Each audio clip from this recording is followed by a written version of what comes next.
What's going on, my YouTube gang? I know it's been a minute since you guys heard from me, but I've actually just recently started school. So I'm trying to get back in the focus of basically studying, homework, work, and YouTube.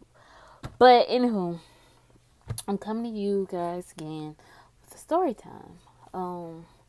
This story time actually happened the 22nd of September. I went home. Home is Jacksonville for whoever doesn't know. And I went back home. And on that Friday, me and the little one had like an adventurous day with my mom. So, that whole day was just filled with running errands, doing stuff with him and stuff like that. So later on that night, we were on the way to go drop off my mom's friend's car because we had picked it up from the shop. So, kind of found out she had ended up keeping the car. So, she's in her friend's car, and then I'm in her car. And I happened to leave out before her, heading back to her house. And what happened next was the worst night of my life. Basically, due to Hurricane Irma, majority of the city street lights here in Palm Beach and not as well as Jacksonville are still out, but majority of them are on. So this particular area that we were in, the street lights were on and some were off. So in the process, I'm driving, listening to music. It wasn't late. It was probably around like 8:30 ish when everything happened. But I'm listening to music. I'm driving. My baby's in the back seat, sleep. And then next thing you know, this guy steps out in front of the car while I'm driving. I had the red light and everything. Steps out in front of the car and I hit him. I've never been in any, I would say, car accidents. Anything involving a person getting hit or a car getting messed up or anything, I've never been involved. So being that this was my first experience of actually dealing with this, I was pretty shooken up. Um, my mom wasn't too far behind me, so I had to basically, once I hit the guy, he hit the hood of the car and then smashed into the window shield. So by this time, the entire front window shield of the car is completely destroyed. So I'm trying to drive. I drove probably like a couple of feet to pull off the road to get either getting hit from somebody or somebody smashing into the back of the car. So I pull over. So in the process, I'm digging through the glass trying to look for my phone to call my mom. But like, so I finally find it. So I'm screaming for Mama, I hit somebody, I hit somebody, I hit somebody. She was like, that was you? I was like, yes. I said, Ma, I swear I didn't see him. I didn't see him. He just stepped in front of the car. So she like, okay, I'm pulling over. So I'm like, okay. So in this process, I'm shaking. Like, I'm shaking. So she pulls over and she sees that I'm freaking out, and then my baby is actually waking up by the whole accident happening. So he's not as sure what exactly what's going on. So he's screaming and crying. So I had a pedestrian that was standing by that came over to actually check and see if we both were okay, as my mom was trying to get me to calm down and get him to calm down. And I was telling her, I'm like, Mom, I didn't see him, but I'm boohoo crying. And so she's like, okay, just calm down. I'm not. She was like, it's okay, just calm down, just calm down. So the police, probably less than a couple of minutes after I hit him, and everybody's running to see if he was okay, and then we have people coming over to the car to see if I was okay. The police pulls up. Then my mom was like, Trail, you have to go over there and speak with the police. So I'm just like, okay. So I'm walking down the sidewalk, going back to the scene of where the guy's laying and where the police is part, which is literally probably like less than a couple of feet from each other.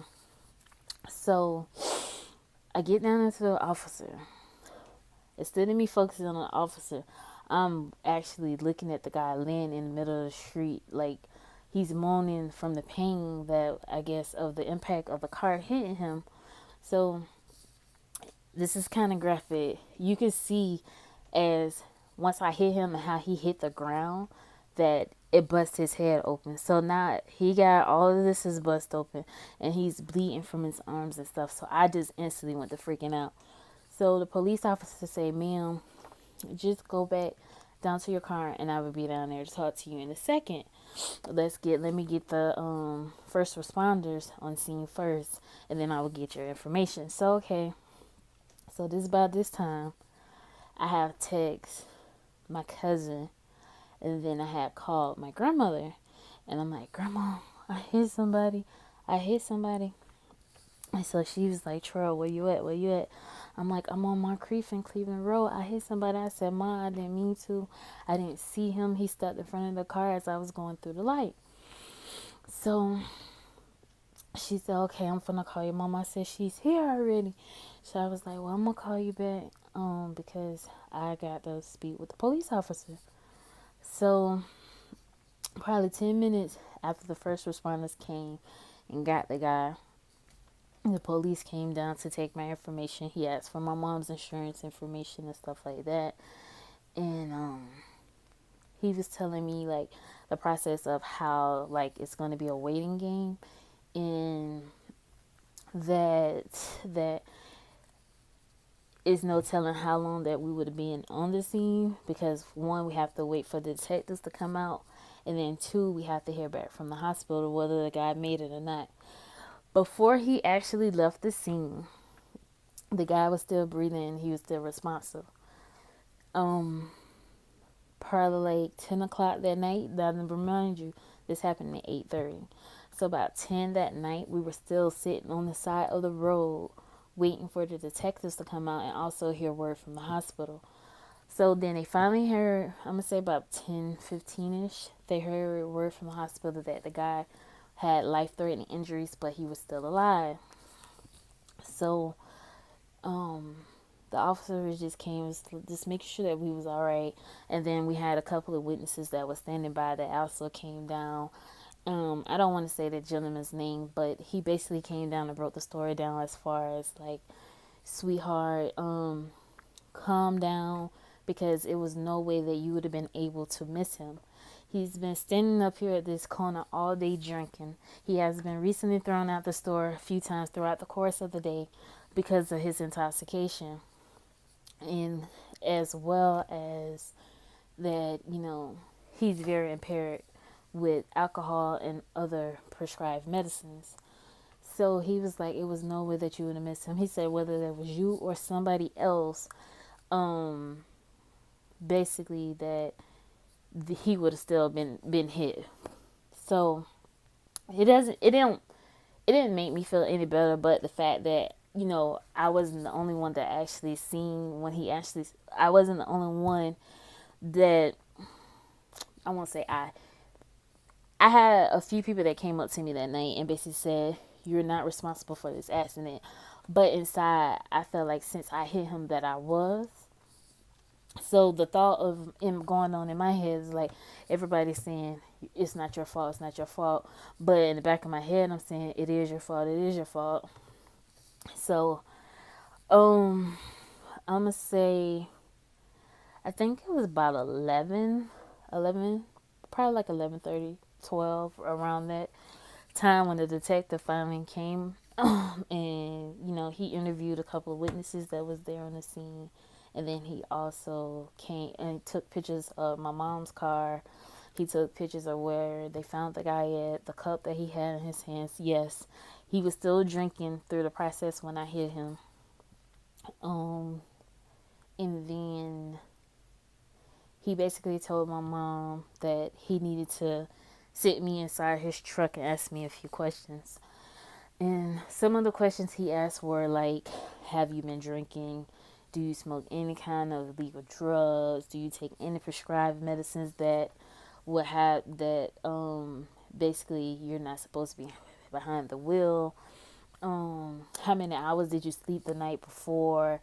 Did you have a good breakfast?" Like just random questions that I didn't understand why he was asking. So then he basically told me to break it down as far as from the time I left my mom's friend's house to the time that I actually hit the guy. He basically asked me, was I on my phone? Did I have any distraction in the car? Was the music loud to the where I could not focus on the road? Or did I have any distraction inside of the car that would have took my focus off the road? And like I told him, no. Um then he basically is like he asked for the permission to some devices. It's a black box, and for anybody that know, like if they have plane crashes and stuff like that, they always get the black box to see what leads up to the plane crash. So I personally didn't know that every vehicle, as far as trucks, cars, it doesn't matter, vans, has a little black box that tests the speed that you're going.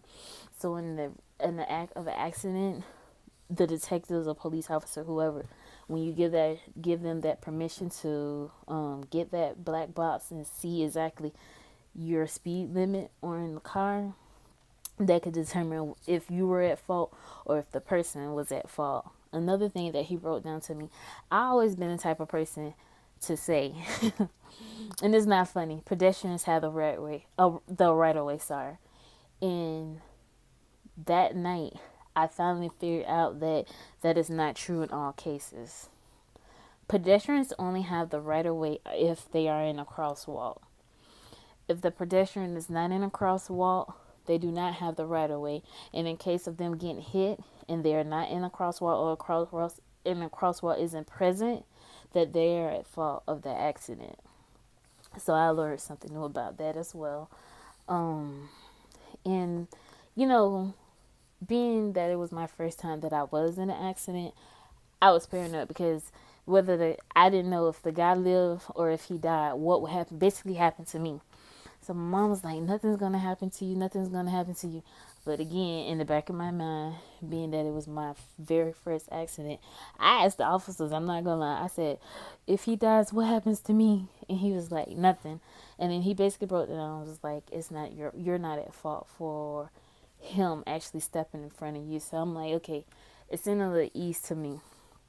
But um still in the back of my mind, I was like, I don't want to have that conscious of if the guy makes it or if he doesn't. I don't want to have that conscious that I hit somebody and they died from their injuries.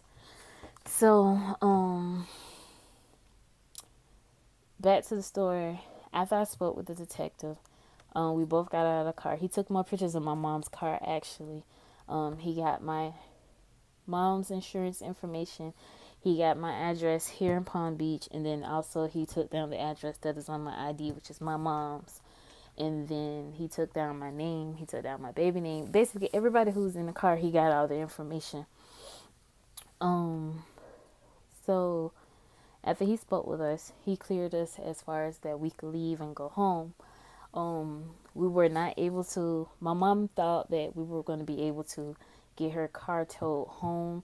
That way, we could go ahead and call the insurance adjuster the next morning to do the claim as far as trying to go ahead and get her car fixed.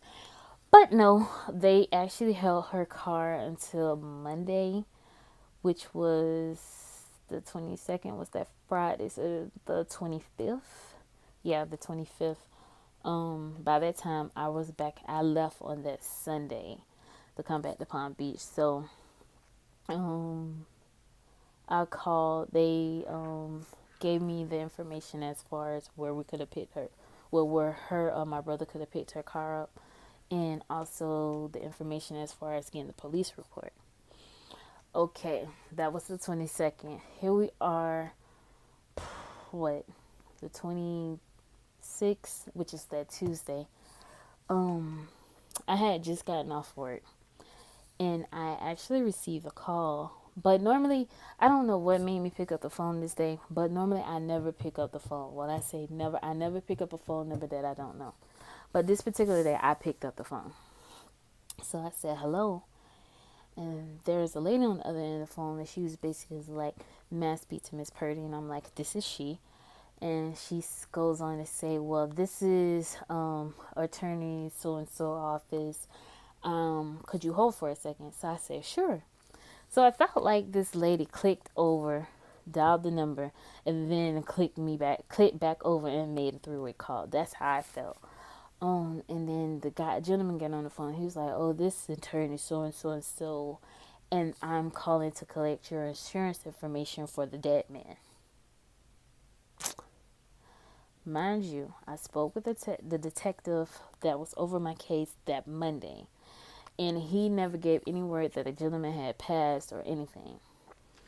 So when he said it, I instantly started freaking out. Mind you, I'm still shaken up and everything about the incident, point blank, period. So I said, "Sir, can you hold on for a second?" So I instantly dialed my mom's number. And the first time I called, she didn't answer. The second time I called, she answered. And by the second time, I had already hung up with the attorney, whoever he was. So I said, "Mom, the man died." So I'm on one end of the phone and I'm crying. And she was like, "He died?" I was like, "Yeah, he died." She's like, "How do you know that?" I said, "Well, a lawyer just called my phone and basically say he needs your insurance information for the dead man." So she was like, "Troy, don't give out none of my information." She was like, "I don't know how they get your phone number or why they're calling you talking about collecting my insurance information, but I will get to the bottom of it." So I said, "Okay."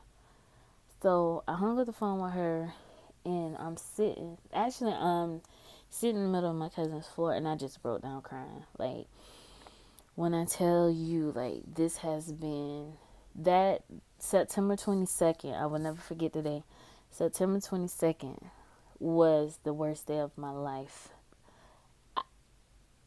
Now I've gotten to a point where I respect the roads more, but like one particular night I was actually leaving from school, and that whole scene of me actually hitting a guy like flashed in front of my eyes, and I'm not gonna lie, I made a complete stop in the middle of the road. I was lucky that no one was behind me, and I just broke down crying because it's like, how, you know, you don't try to hurt no one, and I'm not the type of person to hurt someone.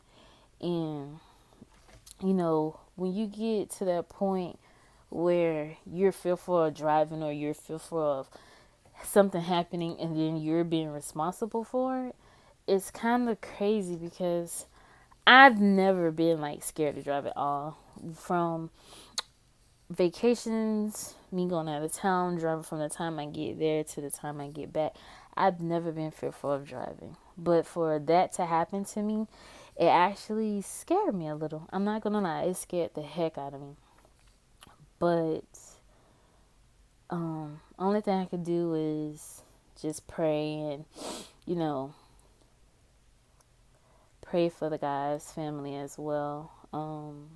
And just try to move on with my life and try to put this behind me. But I've tell everybody, how can I put something behind me that keeps, I have to keep getting phone calls from insurance adjusters and phone calls from lawyers saying they need this or they need that, or hearing voicemails, and then it takes a toll on a person, especially if they haven't never experienced nothing like this ever in life. But guys, that's the end of my story. It was kind of hard coming out to actually put this up for you guys because I'm still dealing with it personally and mentally. So just keep me in your prayers, and as well as that guy's family. Um, I never know who's watching this, so just keep me in your prayers, guys. On another note, I appreciate you guys for watching. Make sure you guys hit that like button. Also, comment and share this video, and let's try to get this video to at least, I'm gonna say, 50 likes. And hopefully I see you guys soon. Peace.